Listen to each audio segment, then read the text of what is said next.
Today we're talking about the engine that won't start. She knew exactly what she needed to do. That's the thing that kept coming up, not confusion, not lack of motivation in any meaningful sense, not a skills gap. She knew what to do. She could describe it in great detail. She could plan it, outline it, talk about it with clarity and intelligence. She just couldn't start. If you've ever stared at a task you fully understand, fully intend to do, and fully cannot begin, this one's for you. The productivity advice for this problem is usually some version of just break it into smaller steps or set a timer for 5 minutes. And I'm sure that works for some people. It has never worked for the people I coach who have this pattern.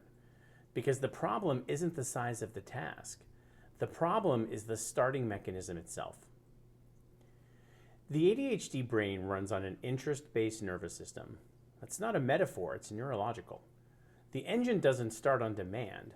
It starts on interest, urgency, novelty, or challenge. When one of those is present, the engine fires and you can do extraordinary things. When none of them are present, you're sitting in the car turning the key and nothing happens. This is why the same person who can't reply to a routine email for 3 days can solve a complex crisis in 4 hours without blinking.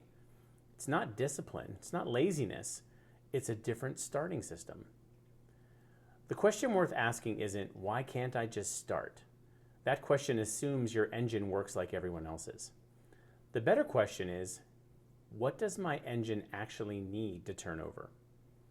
That changes everything. Because once you understand your starting conditions, you can engineer them instead of waiting for them to show up. I'm Eash. More at eash.com.